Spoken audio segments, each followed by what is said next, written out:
Hello and welcome to Southeastern 16 presented by FanDuel. Chris Lee joined by Blake Lovell and Max Barr. This is our evening recap show where we will focus on Kentucky, a 24-point winner over Mississippi State in Lexington. Also, we will talk about Texas pulling one of the bigger upsets in the SEC this year, going to Alabama and winning 92-88. We'll talk about the day that was. We'll give out our awards. Talk about all that stuff. We'll take your super chats, your comments, all those things.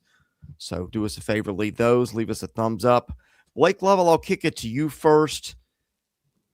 Things did not look good in Lexington early. Kentucky looked awful on both ends of the floor. The Boo Birds were out. The timeouts were flowing.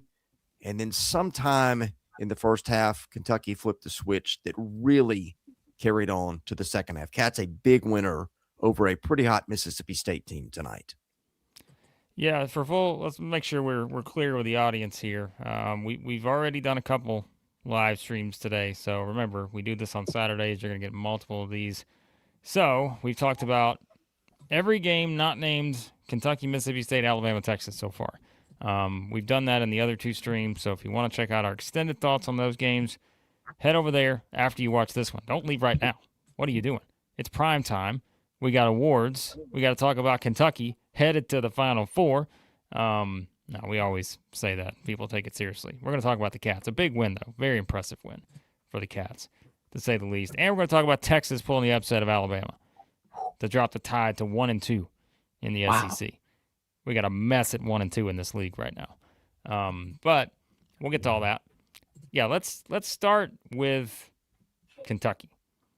And I mean, listen, like we said, this was going to be one where you face the adversity. Max, we talked about going into this. It seemed like the last time Kentucky, it felt like they had sort of just hit rock bottom. They bounced back, got that big win against Indiana on December 13th after, 8 days after the Zags game. And now, you had the loss at Alabama. You have the inexplicable sequence at the end to lose the Missouri game. You're playing a red-hot team. There's a chance of getting Hubbarded. And you know what? Kentucky said, I don't think so. Get down early. You and I are on the stream probably an hour and a half ago, and I'm saying it's not looking good for the Cats. I don't have a good feeling about this one. Maybe that's all they needed, Max. A little Southeastern 16 KOD something to get them going because, boy, they got going after that. Looked good. Looked like a team that was ready to play and prove that, hey, our season's not over. We're going to, get after it, and they got after it, minus Jalen Lowe and Jaden Queens. That's what's the most impressive about it. You're down by 10 points early. You don't have your best rim protector. You don't have the catalyst of your offense in Jalen Lowe, and especially with Jalen Lowe. His on and off the floor splits for Kentucky lately have been very, I don't even know what to call them, but when he's not on the floor for Kentucky, that offense gets stuck in mud, and it did the opposite. It did the opposite today. I don't think I've seen Kentucky pass that much in a single game this year. There's no passing stats of total team passes, but that had to be the season high. That ball was popping around the perimeter. Defensive rebound, boom, immediate pass. Attacking closeouts. That was the best offense I had seen from Kentucky all year long. And it comes against a Mississippi State defense that just held Oklahoma, who's got a pretty dang good offense, to their lowest total of the season, 53 points. This is not a just walk in the park, really poor sub 100 Ken Pop defensive efficiency Mississippi State defense. They've been playing good defense. And without Jalen Lowe to adjust on the fly while trailing, man, I'm impressed. I'm impressed tonight. The other thing I thought helped them is before it really got going, like the way I thought they started it was the defense sparked the offense. It was like a layup line for a bit. Fast breaks. Cam Williams really gave them some great minutes, taking the ball to the hole. Hit his first 4 shots. I think all of them were layups. That sometimes when you just can't get it going like Kentucky did, That I think that really got them going, got the crowd going, got kind of turned the negativity away and gave them the spark they needed to get this thing done. As Alan says, the ball was popping like popcorn at a cinema. I couldn't have said it any better myself. That's good stuff right there, Alan. That's good stuff. That's good. A little butter. That's good stuff. And by the way, Josh, you know the answer to this. Let's not kid ourselves here. Why are we starting with Kentucky? They're the biggest talking point here. I know Texas winning to beat Alabama, but come on. I think we understand. Do we have any Texas fans in the chat? Yeah, where are the Texas fans? Do we have any Texas fans that want to talk seen Texas? Like 2 this season. If they want to come talk, let's talk, baby. We're ready to talk Texas basketball. They got a big game coming up on Wednesday now against the Commodores. They should be coming in after this win. We'll talk about them here in just a second. But the Cats have been the story here with this whole situation this week. Mark Pope, all that. And like we said, I think it was, Mississippi State to say that, they were one of the hottest teams over the past month in the SEC, period. I mean, this team was on a 6-game winning streak. How many SEC teams were on a 6-game winning streak entering tonight? So I think, it was one of those where we said they had kind of found their groove a bit. And that's why when the game started the way it did, that's why we were talking about it, right? We were like, hey, my goodness, like this is kind of one where, based on the way things have gone for Kentucky, you have one of 2 choices here, right? It's like, okay, this is going to be another one. It's going to be the same thing all over again. Or you're going to answer the challenge. And Max, how many times now? Like, what was the record today for the teams that had to answer the bell? I mean, it's been who lost? Ridiculous. Yeah. Auburn wins. Kentucky wins. Texas wins. Ole Miss wins. Like, pretty much everybody today that you felt like had to step up, answer the challenge, they did. And that has been the theme so far in these first couple, really, I would say, since the midweek, right? Where you had some teams that kind of felt like they were in that situation. Missouri was in that situation in game 1 against Florida, coming off the Illinois game. Like, everybody has kind of found a way, except for LSU for various reasons we talked about. But the fact that all but one team has an SEC win 3 games into conference play, like, that shows you. And Kentucky was one of those teams that, was probably an extreme example based on the fact that it's Kentucky. And we knew what all the talk was this week coming out of the Missouri loss. And you enter this game, backs against the wall. Jalen Lowe goes out injured. You got no JQ. And you put up 92 points after a slow start. Well, they had like 6 points with, I don't know, 7 minutes into the game or something. They wound up scoring 92. So, yeah. I'm interested. Go ahead, Max. Started turning the turnovers in the offense, 15 turnovers for Mississippi State. Hubbard had 4 of them. There's a lot of turnovers in that second half as well. I just started pouring it on. 21 assists to 9 turnovers for Kentucky as a team. I don't have the full season numbers in front of me, but man, I place a good bet that that's probably the season best in terms of just a team ratio, 21-9 there. I think we got to talk about Malachi Moreno. That was probably the best Malachi Moreno game we've had yet. 17 points, 8 rebounds. But most importantly, that missing piece, that missing Amari Williams creation, 6 assists, only 1 turnover for Moreno. 4 steals. That's an Amari Williams stat line, guys. That 17 points, 8 rebounds, 6 assists, only 1 turnover, and 4 steals. That sounds like Amari Williams from last year. Hadn't had that from the 5 spot. And then your guy, Blake. Can we get Cam Williams playing that 30 minutes plus? He only took 8 shots. Take more shots, Cam. Get him the ball more. I agree. I agree with that. It's your guy. One thing that stood out was Kentucky had 14 steals tonight, guys. That and Josh Hubbard was stuck on. I mean, first of all, it's a miracle. You feel like you're winning if you hold Josh Hubbard under 30 these days. He had 20 points, but I feel like he was stuck on that number for a good bit of the second half. Like when Kentucky ran away with it, like he was just a complete non-factor offensively. Yeah, I mean, if Kentucky can start doing more of like turning defense into offense like that, yeah, like that's what you need. Barry's over here coughing up something. I don't know what's going on over here, but Like what's Christmas Vacation? Cousin Eddie's dog, just Oh, coughing he's up just the. yakking on a bone. Picking up a He's just bone. yakking on a bone. It's all right.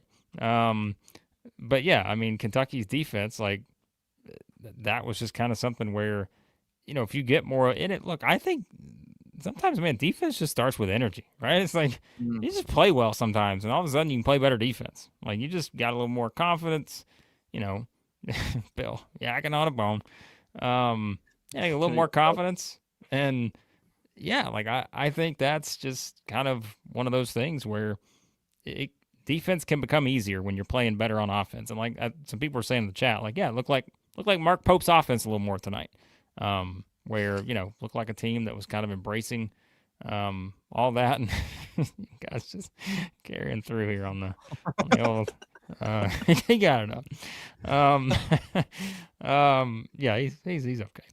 But you're right, Chris. Like I think the defense, turning that into offense, can make the game a lot easier, and that's something this year. Even when you look at the defensive numbers, we were talking about this earlier, Max. Like surprisingly enough, like Kentucky has been one of the better defensive teams this season in the SEC. When you look at just how many, just not bad, but like not great defensive teams. Like we pointed out the numbers earlier, but yeah, Kentucky I think is probably fourth in the SEC if you kind of measure them up against everybody else in the overall efficiency numbers. So yeah, if they can do more of that, that's going to be helpful too moving forward. So Only got 13 minutes out of Mo Diabate, too. Just wasn't a Mo Diabate game. The spacing was there with a little bit of Yelovich too. Hey, welcome back to the program. Hadn't seen the bitches. Hadn't seen one half of the Vitches he went into hiding a little bit. But it's going to be interesting to see, guys, moving forward now, how Mark Pope goes about these Cam Williams minutes and who he takes them from. Because if you're going to go kind of, we got to see what, the status of Jalen Lowe is. I don't, that's a little scary, but, the backcourt seems kind of a pretty set rotation there with Lowe, Aberdeen, Chandler, Owe. Saw a little bit of Jasper today as well. But Cam's got to take those minutes from someone, and I think Cam has got to be on the floor. Yeah. It'll be interesting. Kentucky fans, weigh in. Like, give your thoughts. I know some people are kind of in it now. Like, what do you think, like, in terms of adjustments when it comes to getting Cam Williams more play, perhaps? What would you suggest? Let us know in the comments. Of course, if you are in the comments, hit the like button. If your team won today, give us a like. Yeah. All right? Come on. Your team played today. If your team has a basketball team, give us a like. All right? That's not too much to ask, is it? Super chats, of course, still available. By the way, you have to stick around tonight. We are giving out 5 free memberships. We did that in the last stream. We got 5 more to give out tonight. So, if you're not a member, stick around. We're going to give those out at the end of the show. But, yeah, I think, like you said, the Cam Williams effect, I'm going to keep sticking to that. I think he's got to be kind of a no-brainer with this roster right now and kind of the way we've seen this play out midway through the season. So hopefully Kentucky can, again, take away a lot of good things from this. And Will and Willis. Okay. We need Will and Willis in a suit. Get out there and start coaching. 40 minutes a game. It should never come off the floor. So, yeah, I don't disagree. So I'm watching Pope's press conference. I've got the closed captioning up on the screen. Oh yeah, here we go. And they asked him about defense. He said you didn't start well, and I don't remember what he said that at. But he said, "Hey," he said credit goes to Michael McLean, their assistant. He says he came up with a new defensive scheme we haven't run. I didn't see him elaborate on that, but he said we scouted State really well, and that was a big difference tonight. Yeah. I'm looking for some other Mark Pope quotes here. Yeah, if you look on Twitter, again, I'm just, here's a great one. Mark Pope on Kentucky's ball movement tonight. It's amazing what happens when you pass the ball to your teammate. That's a good one right there. I'm really proud of our guys.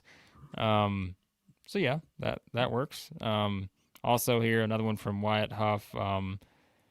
Mark Pope on what clicked for Kentucky tonight.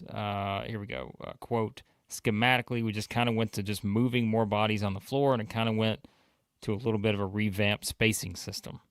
So there you go. There's a little interesting. Spacing's nice. So, You know how Penn State kind of, I don't know the X's and O's of basketball deep enough, like play by play, what every guy is doing schematically to know really, but kind of Penn State kind of put out a blueprint on how to defend Michigan, and then Wisconsin copies it, and Wisconsin gets a win on the road at Michigan. It'll be interesting to see here moving forward now. If Mark Pope said, we did a really good scout on Mississippi State, hey, you held them to only three pointers, and this was a team that kind of changed their offense in the month of December, focusing it more towards Hubbard and Epps. It'll be interesting to see if the kind of the blueprint is out now on how to stop this new Mississippi State offense. I don't know. We'll have to see. Yeah. We'll see. Upcoming schedules. We always like to look at those. Kentucky's going to head to LSU on Wednesday. And, I don't don't know, Max. We don't have any Dayton Thomas update right now, right? He's doubtful today. McMahon said not close. Yeah, so I don't think he's probably playing on Wednesday. No, I don't think so. So if that's the case, very winnable game for Kentucky. Try to turn this into 2 in a row. Then they go to Tennessee next Saturday, which, always a tough task. It's a big Saturday next week. Yeah. Think about it. Look, their next 4 games at LSU, at Tennessee, home against Texas, home against Ole Miss. Like, Kentucky's got one. If you look at Kentucky's schedule, they're on the 2 on, 2 off type thing. Like, 2 in a row on the road, 2 at home, 2 on the road, 2 at home. That's their next 8 games. So they've kind of got one of those schedule sets up that way. So, yeah, man. LSU, Tennessee on the road, Texas, Ole Miss at home. Hey, you come out of that 3-1 somehow. Don't look now, but we'll see. So, any update on Low, guys? People in the chat keeping updates on this? I don't know if we got anything. Here we go. So I'm gonna find a couple of comments here. Here is one from Twitter as well. Again, boy, it's Twitter, and you just never know. I gotta make sure this is from somebody that's reputable here. By the way, Mark Pope, as you would expect, high on Cam Williams and Malachi Moreno in this game. Nice. Shouldn't be a surprise. Here we go from Tristan Ferris. I can believe this one. Yep. Quote: "We'll know more tomorrow. He just tweaked his shoulder." Well, it's just not what you want to see. So shoulder, that's not what you want to see. So, all right. Yeah. All right. See if we got any super chats related to this game. We got other people calling me out about Auburn's defense. Boy, Max, something about the Auburn fans a little chippy about that defensive comment. We'll see. We'll talk about that. I'll let them have it. We'll talk about that. Good game defensively for the Tigers. Yeah. We'll get to that in a second. Your defensive efficiency is currently 90th. There you go. Oh, gosh. We love you, Auburn fans. Come on. You guys, we had so much fun with you last year. Don't turn on us now. All because we brought up factual defense. It's a big win today. It's a great win today. It was a huge win for the Tigers. We did 45 minutes on the Tigers win already. Go watch it. My goodness. High on the Tigers. We're high on everybody in the SEC these days. All right. Let's see. Let me find any comments related to this game. We got one from Brock here. Sorry, that's the one I was trying to find. $5.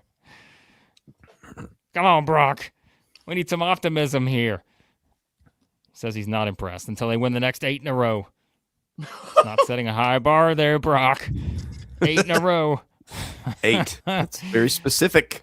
Mark him down. Brock's been mark him down. He's been a commenter for a while. We appreciate Brock's contributions here. But hey, I can listen. We joke, but I'm not going to completely push back on Brock's idea here, folks. Like, it's a win. It's one you needed. You can exhale a little bit now. But yeah, we've been here before this season, so still though we'll take the optimistic stance. That's all right. And listen, there's not a prerequisite here that you have to be optimistic coming into the chat. We don't have that kind of ruling. So be pessimistic all you want. So, Like I want to ask you something. When do you typically feel like you've got a pretty good read on what a team is? What's the point in the season? What's that? This year in the SEC, never. Well, like right, I don't know, man. maybe. Look at the But standings. typically. I mean, I think you kind of know what teams are by the time we get a couple games into league play, because you've had the whole, well, they hadn't played anybody in non-conference, or they have played everybody and they got mixed results. Great. Well, you see the first 2 or 3 SEC opponents, and then you start to realize, okay, when we all know, I mean, these games kind of go the same way sometimes. You got 100 fouls, you got 87 free throws, a lot of plays at the rim. Nobody can shoot. I mean, we have joke about that, but Max and I brought up the stat earlier. The SEC currently 29th out of 32 conferences or 31 conferences, I think it is now. Yeah. In 3-point shooting, 32.6%. Yeah. So, like, every game is going to be played at the rim. You're going to get a lot of 2-point attempts. Some teams will shoot the 3 better than others. You get a lot of fouls and physicality on the rebound. So, like, these are trends you can see in the first 2 or 3 games of league play. So, but the problem is, Chris, if you'd asked me that 5 years ago, I could answer that much easier. But, like, these days, man, NIL era, chemistry takes a little bit longer to come together for some of these teams. Yeah. It can take a little bit longer than that, because you're still seeing teams try to figure it out, right? Like, and I think, again, it just, Florida, I think, is a great example. And we'll talk about Florida in a second. Josh left a super chat earlier somewhere. Maybe it wasn't even a super chat, but Josh said that Florida's still the standard. That's the takeaway. I'll be honest. I kind of agree with that. And we were debating that off air. I mean, Vanderbilt's the top, and I don't know what else you guys want us to say about Vanderbilt, right? We don't need to say anything else that we haven't already said. Yeah. They're 16-0, 3-0 in the conference. They're currently the leader in the clubhouse. But if you look at kind of what Florida's turning into, they're starting to confirm some of the things that we thought about them a month ago. And that's where I think you can start to, form your opinion on teams. Like Kentucky, I can't completely form my opinion on Kentucky. Still can't, yeah. There's no way, right? We've had too many ups and downs this year. But like Florida, in all honesty, they've been pretty consistent in their play. Now, they've had clear strengths. Clear weakness has been shooting. Their guard play has been a little up and down, of course. But, like, still, you're not like, oh, yeah, I don't know what they're going to do in the front court. Of course we do. They're going to go out and just dominate and manhandle teams at times on the offensive glass. So I think that's the thing, is, like, Kentucky is just one of those curious cases this year where it's just been all over the place, to where, you probably need a little longer to form a pretty strong opinion on them. But some teams I think we do have a pretty good feel on right now, and feel like, okay, they're headed in this direction. So, Boy, Josh is pessimistic tonight. I mean, has Josh ever not been pessimistic on anything other than the Tennessee Vols? Fair. I mean, let's be serious here. No, we love Josh. $5 super chat. He's got a great read on it. The SEC doesn't have a Final Four. He's been saying that all year, by the way. Josh hasn't changed his mind on this. They're down. Oh, wait a second. I didn't see this part. Oh, okay, Josh. I see where you're headed there. They're down like football, and who's the beneficiary of it all? Well, the Commodores. That's how we're going to play it. Oh, boy. Josh also left a $2 super chat. Love the Final Four talks in January. I think I don't know what halftime show it was today, but it was talking about Michigan, and one of the analysts was like, if Elliot Cadeau can take care of the basketball, I think Michigan can be a Final Four team. It's like, oh, you think? Wow, you're really going out on a limb there now, soldier. Like, take any team in the top 25 and I think they could potentially make a run. Oh, wow. Now that's good analysis. There was a reason I asked the question, okay? And I'm gonna frame it for both ends. Like, my answer, I think I start to really feel like there's some teams like everybody knew last year Duke was a really good team, potentially elite, right? I mean, there's some teams like, based on the talent that you're solid. But like Auburn last year, Auburn looked like it was just going to run like a buzzsaw through anything and everything. Got its second loss February the 8th, 21-2 to Florida, which that's when Florida really you started to feel very confident in Florida. And Auburn ended up being very good, as we know. But it did start to look mortal, lost 3 or 4 going into the NCAA tournament, as we know. And that's probably maybe in some ways it's the wrong year to bring that up because the SEC was just unbelievably loaded last year. But on the Auburn end, the point I'm making is you get to see teams figure stuff out that maybe they can stop after 20-something games or whatever. On the other end, I submit to you some stuff with Texas maybe in a little bit too whenever we're ready to go there. But I was very just kind of interested in y'all's opinions because for me, there's times you see teams that look like world beaters, entering February. And then by the time we get to March, you're like, and we're picking tournament brackets. They're kind of afterthoughts sometimes. Well, let's get to Texas because I think that kind of ties into the discussion here. And we'll bring up a couple. By the way, John brought up a $5 super chat here. Was this game a fluke or maybe something big? I'm afraid to say. I think that's a good way to look at it, John. Just cautiously optimistic. I think that's a perfect way to look at this. Yeah. For the Cats, to be honest with you. But we'll see. Tim saying I'm confused. I must have had a confused look on my face. That's half the stream, Tim. Come on. That's most of the time. All right, Big Baller Brett's here. $2 super chat. Worst home loss in years. Terrible. Unacceptable. And then on the other side of things, you got a $5 super chat from an Auburn fan saying it's always a great day when Auburn wins and Alabama loses. And so, Texas goes in, gets the win. Like we said, that continues the theme. By the way, Zach, $5 super chat to just say Texas in all caps. Nice. Again, do what you want here with the super chats. But it's a brutal loss for Alabama. But I don't want to go too far here because Texas was a team back against the wall, had to find it, had to get it, and they did it because we said, Max, they got one of the toughest schedules in the SEC. We thought they could seriously be staring down 0-7, 0-8, 0-9 even seemed like a possibility, although in all honesty, probably not. But hey, they go in, they play an Alabama team that, we didn't really mention this too much, Max, in the previews, but we were talking about the Vanderbilt hangover effect in that LSU game. We're like, it's probably going to be a little sloppy for the Commodores, right? It's probably going to be a little sloppy early tip, got to bounce back, big win, game of the year type feel, and then you got to bounce back and play LSU, who right now is the worst team in the SEC at 0-3. So it was kind of a tough spot for Vanderbilt, but we didn't really talk much about the Alabama angle here, knowing, though, injuries, we had no idea who was going to play. Their injury report yesterday, again, we said it looked like the 49ers of the past several years. There were people everywhere on the injury report. And yet, Max, we look up. Phylon plays. Aiden Sherrill plays. Reitzel doesn't play. Yeah. But yet, Alabama comes out here, down 13 in the second half, tried a furious rally late because you can never feel like you're safe at putting Alabama away. But Texas, 92, Alabama, 88, the Jordan Pope legacy game. I feel like we always get one of those at some point. 6 of 13 from 3, 28 points in this one. And Texas, in a must-win scenario, goes on the road, beats the Tide, who are now 1-2 in SEC play.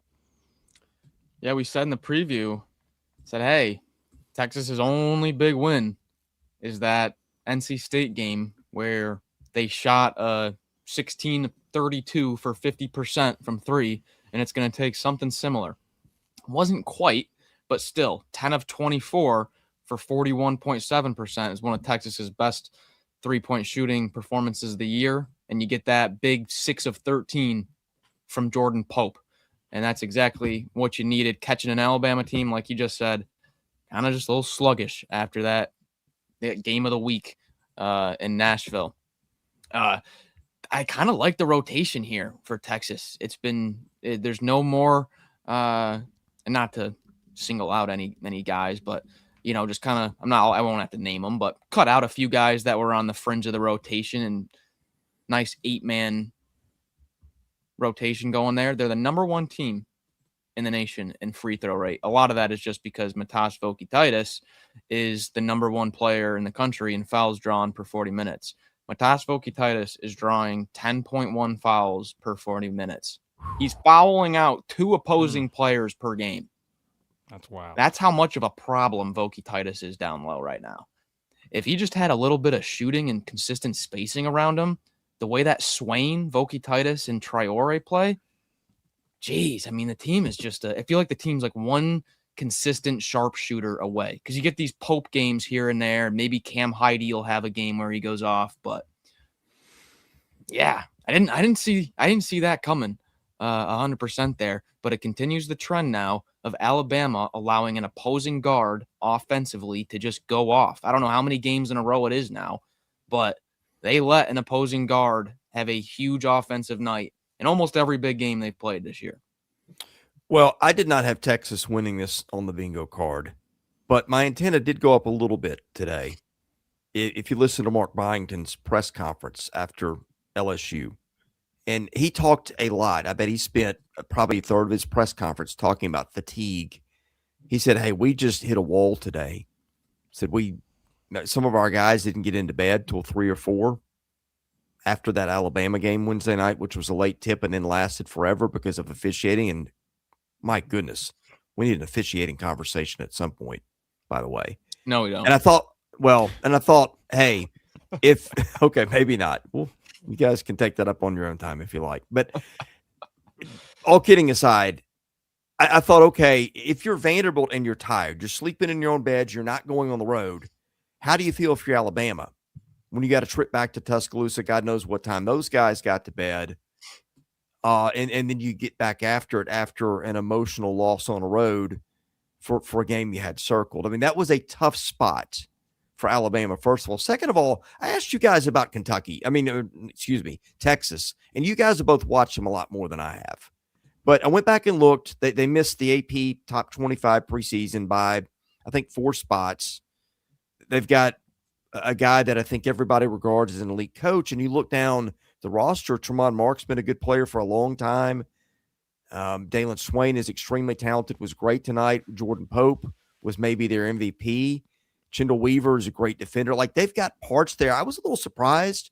I asked you guys about Texas, and you guys were both just kind of done with them. Maybe it's just, out of sight, out of mind. But this is the team that I feel like has still got a lot of pieces between the players and the coaching staff. And I was a little shocked you guys were done with them that early. Well, you shouldn't have been, Chris, and here's why. Because entering game number 16 for Texas, their second best win of the season was Southern. Yeah. I mean, So, look, I get it, but there's a reason I asked you guys about when do you start forming an opinion of a team, because you see some teams sometimes that just take a long time for it to come together. So, well, listen, I'm going to credit Texas for this win tonight because they were great.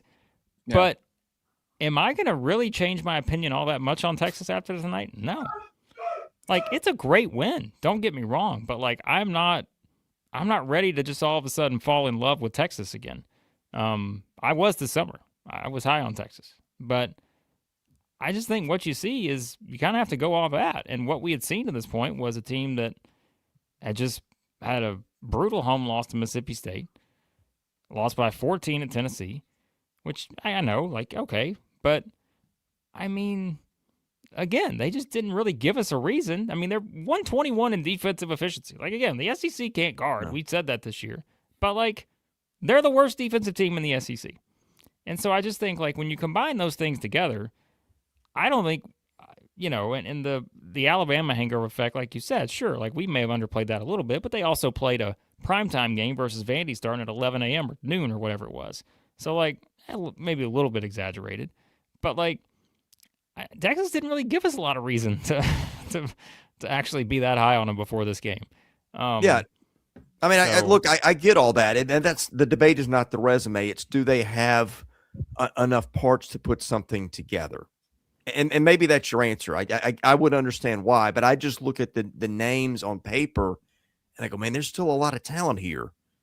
And you've got a coach who I think, if we're just power ranking coaches before the season, Archie Miller's in the top 10 somewhere, is he not? Sean. You mean Sean Miller? I mean, Sean, excuse me. Yeah.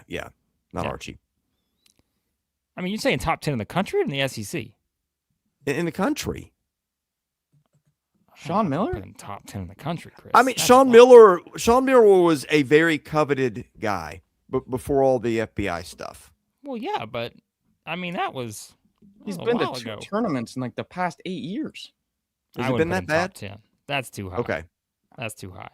I wouldn't But even no, put it in listen, conversation. I'm not going to push back on your theory here that Okay. like maybe we're overlooking Texas a little bit, but I think after this game it's easy to say that. But like before this game, they didn't really give us anything that made us feel like they were a team to kind of buy into just yet. But now, sure, antenna's up now. Because I mean, Max, they've got a great opportunity. They just won in Alabama, and now they get to come home and play Vanderbilt on Wednesday. Yeah. So this was the right time to figure it out if you're Texas. So. Yep. Boy, this doesn't bode great for Vanderbilt Wednesday. Texas is the number 1 team in the country. I don't know where it was before tonight, but after tonight it is. It free throw to field goal attempts per bomb. Wow. That's all. And wait for a nice lengthy. Tevin showdown McLaughlin's and going to foul out in warm-ups. Even Matthew McConaughey's not going to stick around for that one, maybe. But, yeah. So, I mean, yeah, for Texas, it's a great win. Like we said, they play Vanderbilt and Texas A&M at home next week, so great chance to turn this into something. And, you know, I think for Alabama, I mean, again, I'll go over the numbers here quickly, but right now the SEC has 4 teams inside basically the top 50 defensively. And don't shout, Georgia fans. You're 46, so I'm going to say you're around the top 50. That sounds about right. But like Vanderbilt, Florida, Tennessee, and Kentucky, all in the top 25 in defensive efficiency right now. Everybody else basically at Georgia, 46th or lower, including, I mean, again, Alabama's now dropped to 79 in that category. You know, I mentioned earlier Texas 121. You got Oklahoma at 110, Auburn at 90. Missouri's 104. You just got a lot of teams like this. And so, I mean, what do you think, Max? What's our coming out of this game for Alabama? Like, I mean, obviously, I think you're a little concerned. I mean, they're guarding. They've given up, 96 and 92. And to give up 92 on their home court, I think, is a bigger issue here. But, the rotation, as we've said, with all the guys in and out injury-wise, just seems like at times, like, the consistency's not there, but I think, they've proven we know they can score, but it just seems like the defense in some of these now, and I know it's just 2 games here back to back, but I mean, what else do we go on? So, yeah, just really hard to get a read on. Even like a guy like Jalil Bethea, his past 3 games, 3 minutes, 12 minutes, 4 minutes. Who knows what his injury recovery is like right now. I thought he would be a little bit more of a consistent performer. Are we going to get Latrell Wrightsell as his normal self at all this year? The first year removed from the Achilles? Is this just going to be kind of I think he's dealing with a groin injury now. Oh. If you look at Latrell Wrightsell's offensive ratings, the last 2 years at Alabama, I know he only played 8 games last year, but in 2024, his offensive rating was 135.1. That was 4th in the entire country. And last year in 8 games, it was 132.8, on track to be right there. Right now, it's 103.8. His offensive ratings dropped 30 points of efficiency. He's just a different player now, 1 year removed from this Achilles. So it's like, okay, I don't know if we're ever going to get that north of 40% Latrell Wrightsell sniper that's also a lockdown perimeter defender. So I don't know. The trend of opposing guards getting whatever they want is alarming now. It's been multiple big games where a physical guard can get wherever he wants on the floor, and there's no answer. There's been no answer. So defensively, I am worried, but they have the number 2 offensive efficiency in the country. They're just going to keep doing the Alabama outscore you, but you're going to run into games where, hey, you score 88, and that might not be enough. Okay, they are now 79th in defensive efficiency. I swear they were in the 40s a week ago. Not sure. Am I imagining that? I don't know. They may have been some. I don't know if it was that high, but they may have been around that mark. But yeah, I mean, after the 2 games they've had this week, I mean, it's going to drop you a bit because I mean, look, there were some teams in the SEC today that dropped. What was it? I don't know, 15, 20 spots. I don't remember who I'm thinking of, but yeah. So it's certainly possible that they could drop that far in the span of 2 games. By the way, you mentioned Max struggle with good physical guards. Well, Alabama fans, you know where you're headed on Tuesday to Starkville to play Mississippi State, which I know they're coming off the loss to Kentucky the way it was, but I still don't. I still think that's a tough place to play, and you're going up against Josh Hubbard at home. Yeah, that'll tell us a bit, I think. Yep. What a fascinating game. Like, I didn't even think about that coming out of these 2 games tonight, but what a fascinating game with Alabama heading to Mississippi State on Tuesday. So, so that's interesting. And we mentioned Texas got a huge opportunity on Wednesday against Vanderbilt. So, I mean, my goodness. Credit to Sean Miller and his group. So, big win. All right. Let's look at a couple other things here, and then we're going to give you our awards for the day. By the way, Big Gator EJ's watching this Bears game and Packers game right now. His Bears trying to make the comeback here on that. So, let's get to a couple of super chats, and then we will grab a couple other things. Oh, yeah, from earlier. Talking about a little reframing of the Auburn Tigers outlook from here, boys. We're back, baby. Things are as they should be. Well, I hope so for Auburn. And I know we were having some fun with the defensive numbers and all that, but we always appreciate the super chats. And yeah, Jordan Pope, he was the man. So we appreciate you, SM Van, with a $15 combined here on the 3 super chats. Incredible stuff. By the way, Josh, noted Nate Oates fan club president, has dropped a few of those tonight. $2. Hank with a $5 super chat talking about Mark Pope. So excited. A little slam dunk there. So looks like the Bears may have scored, by the way. This is incredible stuff. But all right. I think let's quickly address this. We're not going to spend too long on this, but I think this is an interesting theory, Max. So Nicholas says we've been down in the SEC. I think we've got a really good league here. I struggle with figuring that out right now. And maybe we were too hard on the SEC. I don't think we were, just because the non-conference was a little bit lackluster in terms of quality wins. I think we were fair. But it is going to be interesting to see when you start to get this combination of wins and losses. Does it help the SEC or does it hurt the SEC? And I think because of what they did in the non-conference, because you had a lot of teams that struggled to build great resumes, I think it's going to hurt a little bit. Because, like we said, now you've got teams that, we mentioned, 8-10, I don't think is getting it done this year for some of these teams outside of like what were the maybe top 4 in the SEC entering league play.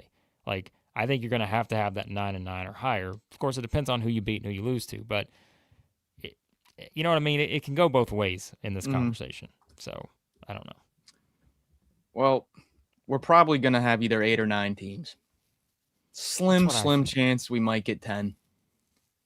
Slim chance it might be 7. But it's probably going to be 8 or 9. And so just for using the framework, the perspective of last year's league, 8 or 9 is a lot less than 14.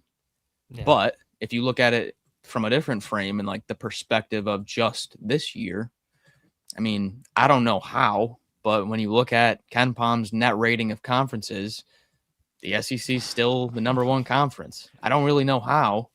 I was going to ask you guys about that. It doesn't feel like it, does it?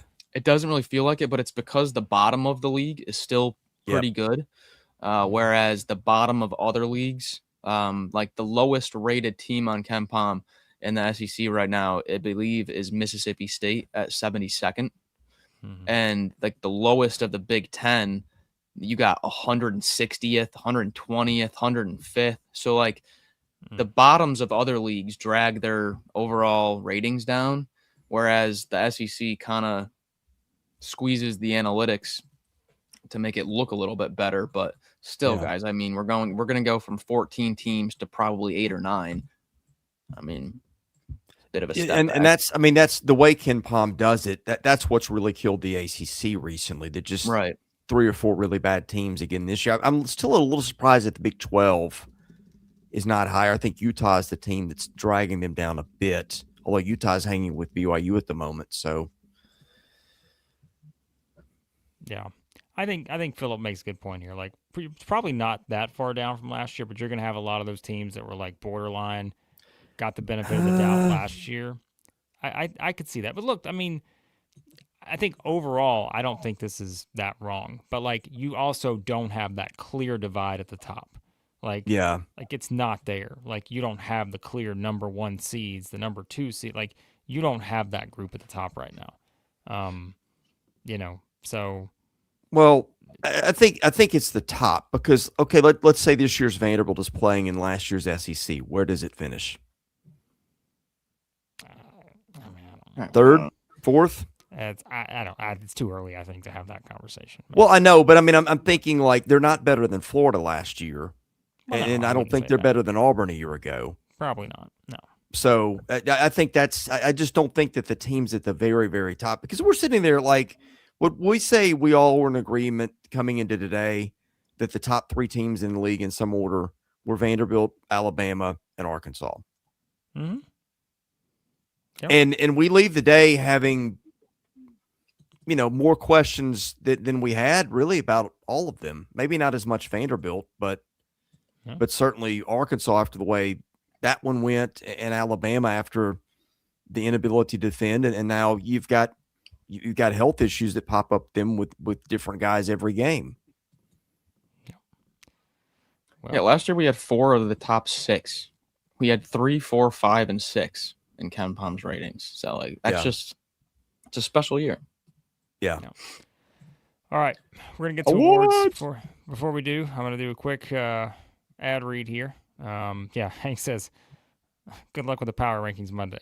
I mentioned this past week was my worst rankings that I hated the most. Still holds because I think this week will be easier. Because if you want to actually pick apart like some of the teams in the middle, go for it. Like I don't really care because we just don't have any separation right now with some of these teams in the middle of the pack. All right, quick ad reads and collar collar.com. You know all about it. Menswear at its finest. Tremendous stuff they've got over there. I mean, they're the best. I mean, how else do I say it? They're the best. And no, I'm not stalling to find the ad read at all. And Collar is a performance menswear brand that makes polos, button-ups, quarter zips, pants, you name it. It's all there. Stretchy, affordable, make you look good. They've invented the work leisure. Remember, stain resistance, comfort, wrinkle resistant, lightweight. The price is there. Oh, the price. All that stuff. Well, guess what? If you want 16% off, SEC16, 16% off over at Ann Collar. And check out our friends, the Yearly Company. Unbelievable. 100% off over there on the sizing kit, SE16 kit on the sizing kit of the Yearly Company, and ROKFORM, ROKFORM.com. The world's strongest magnetic phone case, extreme protection, super strong magnets, rock lock, secure mounting. Spoiler alert, there's probably going to be a rock lock at the top of the power rankings coming up next week, but I don't think it's much debate based on kind of how these games have played out. Although there is one team surging. I'm curious to see if they get any votes. Are you going to? We'll see. We'll see who goes there. Oh my gosh. You did not just put that out there. Over at ROKFORM. Don't forget. SEC25, 25% off over at ROKFORM. All right. There was something else. Max, I just thought about something. And boy, I just realized it. In the last stream we did, did we talk about Georgia, South Carolina? Would you like me to sum that up? I can't. Tweet. Let's go to the monitor. Hour 4 now. I don't know. I don't know if we did. I really don't know. So here's what we're gonna do. Okay, so we're gonna hand out some awards, and so the Georgia and South Carolina people don't get upset. I don't even think we talked about that game. We may have skipped over it. But I don't remember. We've done some. Max looks like he's in a daze. No, I can't remember. Here's what's gonna happen. Okay, we're gonna hand out awards right now. Mac's going to give out his awards. Then I'm going to let Max have the rest of the evening off. Max has been the warrior today. All right? Max He's is an playing hour ahead hurt. of us. He started before me today on the Florida Tennessee. This guy's been ready to go since 2 a.m. for this Saturday. And so, Max, give us your awards, and then you're free to go. I'm giving you the rest of the night off as you're an hour ahead of both of us. You don't get this everywhere, folks. This is the good stuff right here, folks. Mm. We're going to start with my favorite award. The bully ball stat line of the day. Uh-oh. So predictable. Ole Miss. James Scott. Oh, man. He's out there for 25 minutes today. 25 big ones. 0 field goal attempts. Doesn't even attempt a shot. Yeah. 5 boards, 1 assist, 1 turnover. Go ahead, take it. 2 blocks, 2 fouls. That's what we do. We don't need to shoot the ball. 25 minutes on the floor being a bully. James Scott, have yourself a bully ball Saturday. Wow. There That's you go. a great choice. I love that one. All right. What you got next? All right. We're going to go just from the top. I'm going to run them down. Player of the day. This was really hard for me. I'm leaving off a guy that I thought had a great game. I'm leaving off Ruben Chinielo's 17 point, 16 rebound, 2 steal performance. Unbelievable game against a really good front court. To highlight Keyshawn Hall's 30-point performance, 4 of 5 from 3 for Keyshawn Hall. 2 rebounds, 5 assists, 1 steal, 2 blocks. Is there anything this guy can't do? Keyshawn Hall, 30-point performance in a huge win for my team of the day, the Auburn Tigers. There was a few teams that could have gotten it. There was a few teams that needed wins. Blake, like you said, back against the wall, they needed it. Auburn, they were what, a 2-point favorite maybe? Yeah. Got that one wrong, did you, Vegas? Freshman of the day. I think this might be the only time all year that I'm not going to give this award to Darius Acuff, because I'm going to give it to Kentucky's Malachi Moreno. 29 minutes without Jaden Quayton, 17 points, 6 offensive rebounds, 2 defensive rebounds, 4 steals, 6 assists, and only 1 turnover, an offensive rating of 165. This might be the best game Malachi Moreno plays all year. What a performance. Have yourself a freshman of the day, Malachi Moreno. Defensive player of the day. Also had a lot of guys with 4 and 5 steals today. Could have gone Otega Owe for this one as well. But Thomas Houck also had 5 steals, and that was his career high after he tied his career high in the midweek game. How about an 8-steal week for Tommy H? Have yourself a career high 5 steals. And this one could have easily given that one to Otega Owe. I did not have a yearly co-Bengal shooter of the day. I didn't know if the award was worthy. We didn't have anybody really go off except for Nigel Pack, but then he went like 0 for 5 in the second half. So no yearly co-Bengal shooter, but I do have a rock lock reliable player of the day, and that's going to my main man, Rashawn A.G. 27 minutes, 16 points, 12 rebounds, 2 assists, not a single turnover, and 2 blocks, and 2 steals. That's pretty dang reliable right there. I think Federico had like 3 fouls in 2 minutes. The opposite of rock lock reliable. Well, you don't need that when you got Mr. Rock lock reliable, Rashawn A.G. And then I have 3 performances that I want to highlight. Don't forget these performances and losses. You think this man would want to get to sleep no. Sleep off the sickness, but we knew better. Nope. No. I have 3 don't forget these performances and losses from players that you might not hear talked about very often.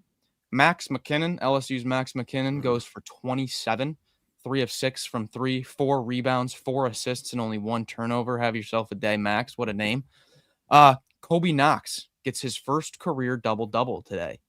10 points, 10 rebounds, 1 assist, no turnovers, and 2 steals. Kobe Knox with one of his best performances of his career in a tight loss. And then a sneaky sniper here. Could have been the yearly co-Bengal shooter of the day. Darian Reed, goes for 19 points, 4 of 5 from 3, 11 rebounds for the double-double. He did have 4 turnovers, but he saved it with 2 steals. So you might not have heard about Reed, Knox, and McKinnon's days today, but that's why you tune in. Yeah, McKinnon looked great. Was in the building for that one. Round of applause. Max Barr's awards for Saturday. Max, you're the real MVP on Saturday for me. What a day, folks. What a day in SEC basketball. Enjoy your evening. I'm going to talk about Georgia, South Carolina, since we forgot to do that earlier. And we're also going to give out some awards here. And we got to give out memberships. Everyone wave bye to Max. Give him a little emoji. A little bye. Good night, Max. So, you guys have power rankings. Oh, no. All right. You watching the Bears, by the way? No. They just beat the Packers, and it's on Amazon. This is the best picture for a sporting event I've ever seen. Because they do HDR or whatever. Oh, it's incredible. The Dolby Vision or whatever. So yeah. Amazon always has more the of best. That. Yeah. Thursday Night Football always looks better than any NFL game I watch all week. So, all right. So again, apologies to Georgia and South Carolina fans. I honestly don't remember. We've done so much today. I don't know if we talked about this game earlier. I'm going to give you a quick thoughts on it real quick. You can add any, Chris, and then I'm going to give you final awards, and then we're handing out memberships here tonight. So, yeah, Georgia makes the comeback here. South Carolina, I mean, I thought, again, we kind of talking about this game as it was going on in one of the streams we did today. And, you're kind of seeing the way this is going, and I'm just thinking, can South Carolina find enough offense to hold on against this Georgia team? Because the Gamecocks were up at 12 in the first half. And still at the time, I'm thinking it's kind of like that, not the same, but it didn't prove to be true tonight, like the Alabama effect. I'm like, Georgia, the way they play offense, are they just going to find a way? And that's what happened. Georgia's still not a great shooting team. Only shot 22% from 3 in this game, but, Catchings goes for 20, and they just kind of kept finding a way, like just to keep kind of having that rally. Of course, Santos Cyril, a part of that as well. And, I think Cyril had, 14 points in the second half. So he did not miss a shot from the field today. Yeah, which was great. About the norm. Yeah, so I think, again, that was one where think about what Georgia was coming off of, losing the game at Florida, and, for them to find a way after getting down early against a South Carolina team that obviously was coming off a big win at LSU. This was kind of one of those where just kind of curious to see how they would respond to that early deficit. But, Georgia kind of, I think sort of just kind of showed you that they're going to be in here somewhere. I'm not saying they're going to win the SEC, but they're going to be up in that mix somewhere, I think, just given their roster. So yeah, I was a little worried watching them against Florida. I thought, okay, is this a team that's a little bit of a paper tiger that has built up the numbers against bad teams? I didn't really believe it, but when Florida made them look so bad the other night, but I had a little concern. And Carolina is a team that got a little confidence. You're going to their place. They can shoot it from 2. They can shoot it from the foul line. I was a little worried. But, yeah, Georgia to come from behind after that tough spot and do it like that was impressive. I think, one of the things they did, Michi Johnson, who just needs to be more consistent, didn't do much for them. I think late had 11 points, took 13 shots. And that was a game – my son had a game. So I was driving from Vanderbilt LSU and kind of listening to the TV broadcast through the stereo. And I got in the gym and tried to watch it. And I turned it off thinking Georgia had won. Then I went to check the score and they're still playing. That was the another poster child for just the abomination that has become officiating and review in this league. It was ridiculous. It just made what should have been a pretty good game. I swear, Blake, when I was listening and watching, I think there were 3 minutes of dead time or 4 for every minute of basketball I got to watch or listen to. It was ridiculous. But that aside, hats off to Georgia. That was a big spot for Georgia, and to get one on the road against anybody right now is not easy. Yeah, it's not, and that's why I think, again, that's going to be the thing that separates you this year is can you go on the road and find some wins? And, I think that's whether it's South Carolina or whoever, like that's the thing, right? I mean, we could be the same thing about Missouri right now. If they had found a way to go on the road and beat Ole Miss, well, they're 3-0 too, but couldn't. And Ole Miss was the team that probably was struggling the most entering today. So, that's going to be the thing that keeps you right there in the mix is you're going to have to win some of these on the road. And I think that's where now, if you're Georgia, you come back home for 2 straight home games. They've kind of got we mentioned Kentucky's alternating schedule earlier. Not to the same degree, but it is for the next 6 at least. 2 straight home games, 2 on the road, 2 home. And that's how it's going to set up. So they got Ole Miss and Arkansas, 2 very winnable games, I think, for Georgia next week at home. That one against Arkansas should be a offensive showcase for those 2 teams. And then after that, they go to Missouri and Texas. So, Georgia's got, that's by no means the toughest schedule of anybody the next 2 weeks. I think Georgia, by winning that one today, finding a way to win it, I think that was huge for them. And again, for South Carolina, I think, man, you look at their season. I'm going to keep doing this every time, but 7-point loss, 2-point loss, 3-point loss in overtime, 7-point loss on the road at Clemson, 12 to Vanderbilt, which I didn't think South Carolina played bad, and then you lose by 5 at home to Georgia. They have just felt like they have been one player or one just kind of sequence in a game away from having quite a few more wins. Just hasn't turned out that way so far. And speaking of upcoming schedules, this was a rough one to lose because now they got to turn around and go to Arkansas and Auburn next week. So not an ideal setup, I think, for the Gamecocks, just the way the schedule has fallen for them. Really needed to get this one to at least find some momentum here. Maybe hard to do next week. So there you have it on that. I'm trying to find the old Ken Pom luck thing for South Carolina. They've got to be. I feel like we brought this up the other day. I don't remember where they were at, but they are 361. You're right. Yep. Yeah. Okay. Yeah. 360 because it works in reverse. That's right. Yeah. The other day, I think they were lower. I think they were 363 the other day, but 361 now. So, by the way, Florida's 360. We brought that up too. So for anyone who thinks Florida is somehow this bad team because they're 11-5, I can't tell you how many times this year we've said Florida has had a couple bad bounces, and we're talking about them as even with Vanderbilt doing what they're doing, there's probably still many people who are talking about Florida as the favorite and maybe clear favorite in some people's eyes in the SEC. But the fact that they just happen to lose some games by a couple possessions, I think the analytics haven't really lost, and that's why people, every time I put the numbers out, they're like, well, why is Florida still so high? It's very clear why Florida's still so high because Florida is by no means have the profile of anything other than an elite team right now. And I know that's going to be surprising for some people, but again, in the analytics eyes, I'm saying, which even in my eyes now, I think they're getting there. And depending on whether they can turn this Boogie Flan performance into something more consistent, they're going to be there sooner rather than later, perhaps. But, they don't have an easy trip next week either. They go to Oklahoma and Vanderbilt. So we'll see.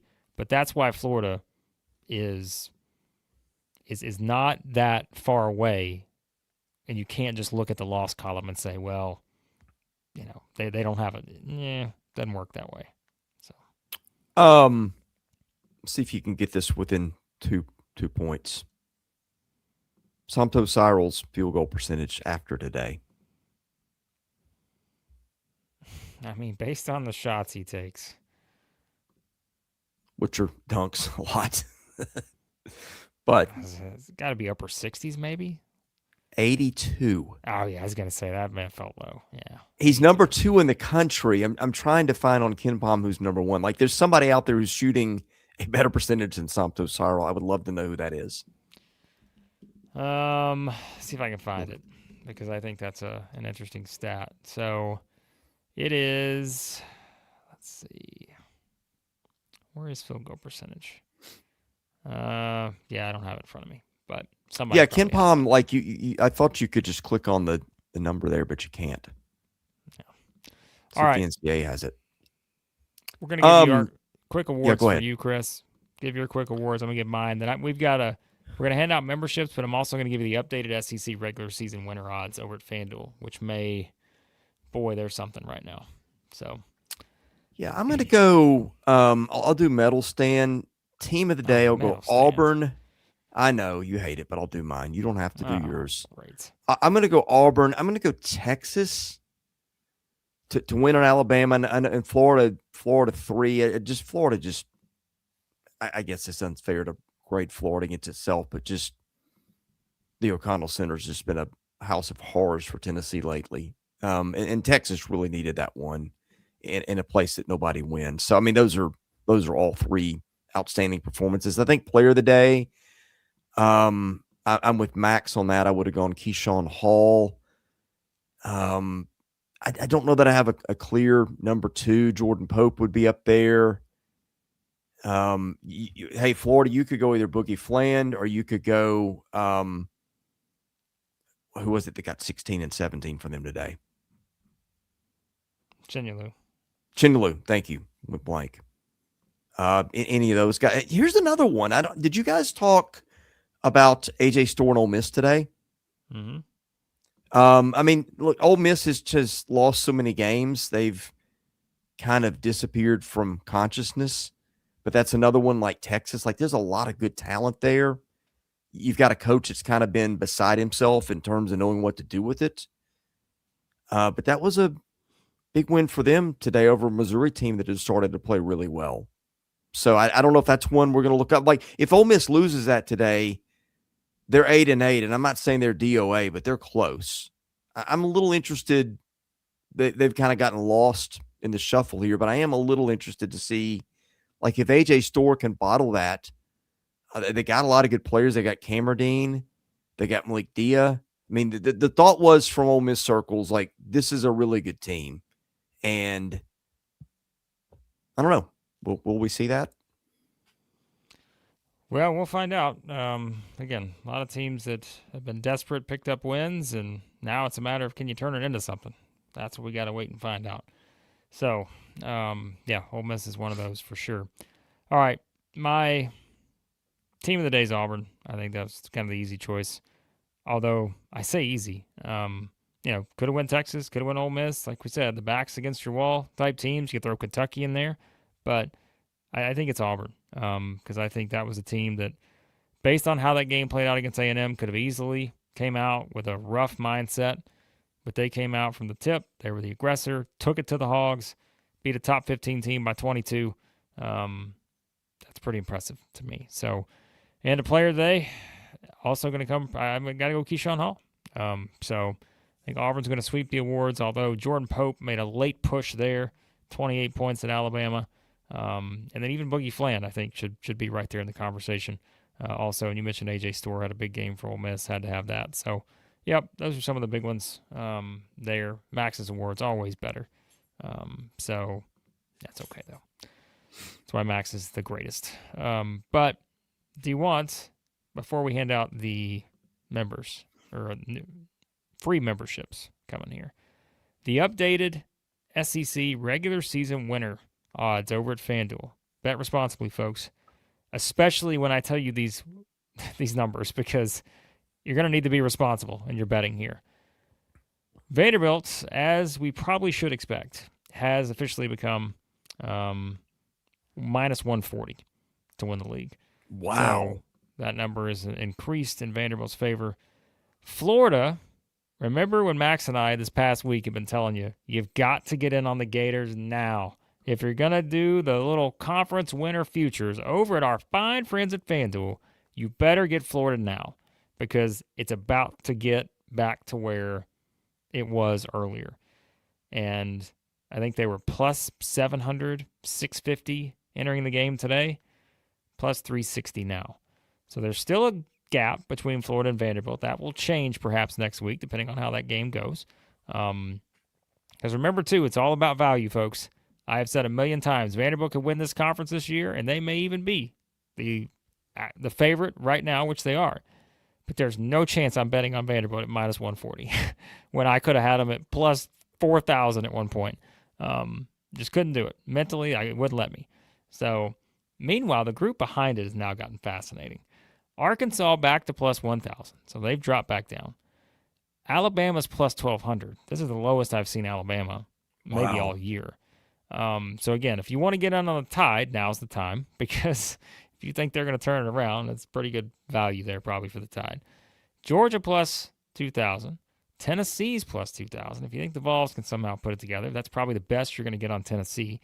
And then really from there, I mean, here's the thing. A&M saying, wait a minute, what about us? Because we're plus 3,500. Vanderbilt minus 140. A&M plus 3,500. Both these teams, the only two unbeaten teams in the SEC right now.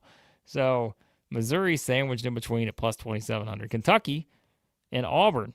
Here you go, you two fan bases. I don't know that these odds will.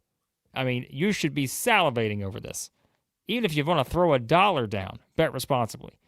Plus 4,500 for Kentucky, plus 5,000 for Auburn.